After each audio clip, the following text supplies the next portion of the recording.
इस कड़ी में कल हमने प्रिपरेशन मेथड्स पढ़ लिए थे, फिजिकल प्रॉपर्टीज पढ़ ली थी और आज हम बात कर रहे हैं केमिकल रिएक्शंस की। केमिकल रिएक्शंस में हमने पहला जो टाइप था वो था न्यूक्लियोफिलिक सब्स्टिट्यूशन रिएक्शंस।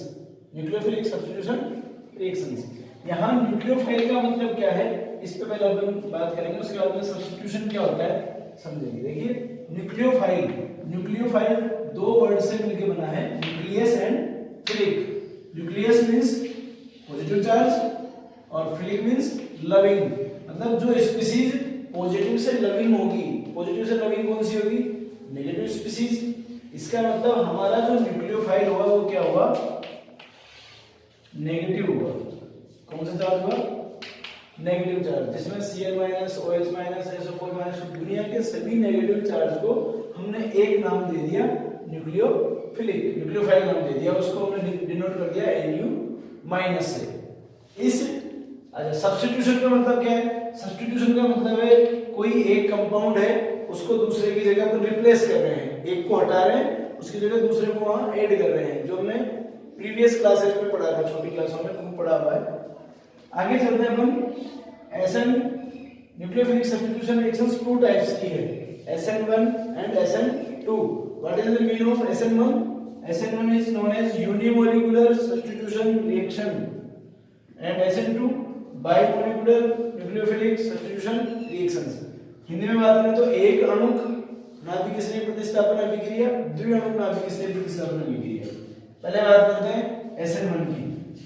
SN1 में क्या होगा ये हम बात करते हैं SN1 की। SN1 में ये है हमारा reactant,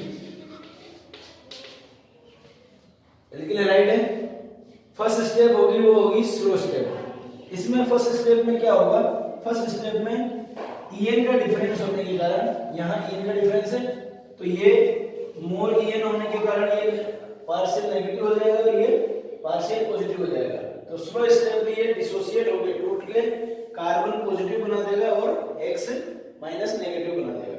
first step slow step है, इसमें कार्बोकेटाइन बनते हैं, ये RDS होती है। RDS स्टेप क्या होती है? Rate determining step. इसका मतलब है कि रेट का जो डिटरमिनेशन करता है कोई सा स्टेप, तो वो कौन सा होता है? RDS। स्लो स्टेप हमेशा रेट डिटरमाइनिंग स्टेप होती है, क्योंकि स्लो स्टेप में हम अभिक्रिया की रिएक्शन की गति का निर्धारण कर सकते हैं। अभिक्रिया कितनी धीमी गति से हो रही है, कितना टाइम ले रही है, कितने क्रियाकारक प्रोडक्ट में कन्वर्ट हो रहे हैं, ये सभी बातें कहाँ होगी? RDS में। तो RDS का निर्धारण हमेशा स्लो स्टेप करती है और इस स्लो स्टेप में क्या बन रहे? कार्बोकेटाइन। सेकेंड स्टेप में हमारा न्यूक्लियोफाइल आएगा, पॉजिटिव से नेगेटिव देखते ही तुरंत प्रोडक्ट बना लेगा और ये रिएक्शन होगी फास्ट। ये ध्यान रखना, कार्बोकेटाइन बनते हैं। फर्स्ट स्टेप में केवल एक ही मॉलिक्यूल पार्टिसिपेट कर रहा है। भाई स्लो स्टेप में या RDS में कौन पार्टिसिपेट कर रहा है? ओनली एल्किल हैलाइड, इसलिए ये क्या हो जाएगी? SN1। बात करते हैं next SN2 biomolecular nucleophilic substitution reaction. SN2 में क्या होगा? एल्किल हैलाइड पार्टिसिपेट करेगा, साथ में उसी at the same time nucleophile भी पार्टिसिपेट करेगा। मतलब स्लो स्टेप या मैं कहूं फर्स्ट स्टेप या मैं कहूं RDS, उसमें दो मॉलिक्यूल पार्टिसिपेट कर रहे हैं, इसलिए इसको हमने बोल दिया SN2। वहां केवल एल्किल हैलाइड पार्टिसिपेट कर रहा था, इसलिए हम उसको बोल रहे थे SN1। दो मॉलिक्यूल पार्टिसिपेट कर रहे हैं तो हम इसको कहेंगे SN2। होगा क्या?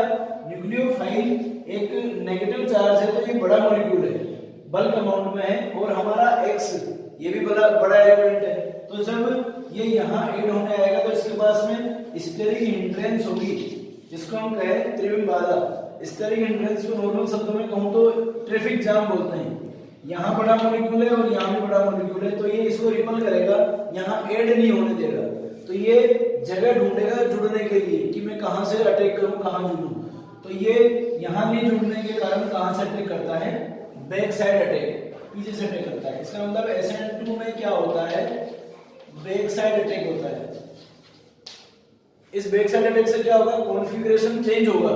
जो कॉन्फ़िगरेशन रिएक्टेंट का है वही कॉन्फ़िगरेशन प्रोडक्ट का है, ऐसा तो हो रहा है SN1 में, और यहाँ जो कॉन्फ़िगरेशन रिएक्टेंट का है उसके जस्ट अपोजिट कॉन्फ़िगरेशन मिलता है, इसलिए इस बैक साइड जो अटैक है इसका ये इफेक्ट है। आगे बात करते हैं, पीछे से अटैक करेगा तो यहाँ देखो मैंने डॉट डॉट लाइन से शो कर रखा है, मतलब एट ए सेम टाइम न्यूक्लियोफाइल जुड़ भी रहा है और एट ए सेम टाइम एक्स को मैंने यहाँ क्रॉस लाइन से शो कर रखा है, एक्स धीरे धीरे हट रहा है, लेकिन एक टाइम सेम टाइम में ये जुड़ा हुआ भी है और ये भी जुड़ा हुआ है।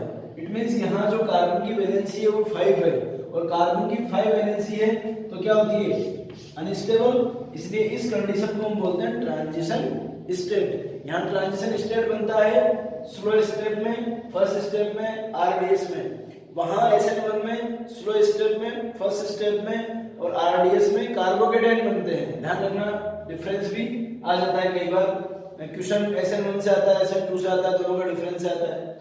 तो फर्स्ट स्टेप में ट्रांजिशन बनेगा, ट्रांजिशन अनस्टेबल होती है, तुरंत हटेगा, तुरंत एक से यहां से लिबरेट हो जाएगा, हट जाएगा और हमारा प्रोडक्ट बन जाएगा।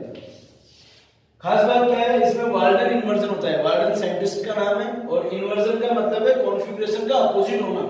जैसे एक छाता है, बारिश तेज होने, हवा और बारिश तेज होने से वो छाता जस्ट अपोजिट घूम जाता है, तो यहाँ कॉन्फ़िगरेशन ऐसा था और जस्ट कैसा हो गया, अपोजिट हो गया, इसलिए इसको हम बोलेंगे इन्वर्जन और साइंटिस्ट ने दिया है इसलिए वाल्डन इन्वर्जन। आरडीएस स्टेप में देखो दो मॉलिक्यूल पार्टिसिपेट कर रहे हैं, एक एल्किल हैलाइड पार्टिसिपेट कर रहा है, दूसरा Nu- पार्टिसिपेट कर रहा है, इसलिए स्लो स्टेप आरडीएस स्टेप में दो मॉलिक्यूल पार्टिसिपेट कर रहे हैं, इसलिए इस रिएक्शंस को क्या बोलेंगे अपन SN2। वहां आरडीएस स्टेप में SN1 में एक ही मॉलिक्यूल पार्टिसिपेट कर रहा था, इसलिए हम इसको बोल रहे थे SN1। रेट ऑफ रिएक्शन जो डिपेंड करेगी SN1 में किस पे डिपेंड करेगी, only concentration of alkyl halide, only alkyl halide की कंसंट्रेशन पे डिपेंड करेगी। और SN2 में दो पार्टिसिपेट कर रहे हैं, इसलिए दोनों की कंसंट्रेशन पे डिपेंड करेगी। तो ये हो गया हमारा SN1 एंड SN2।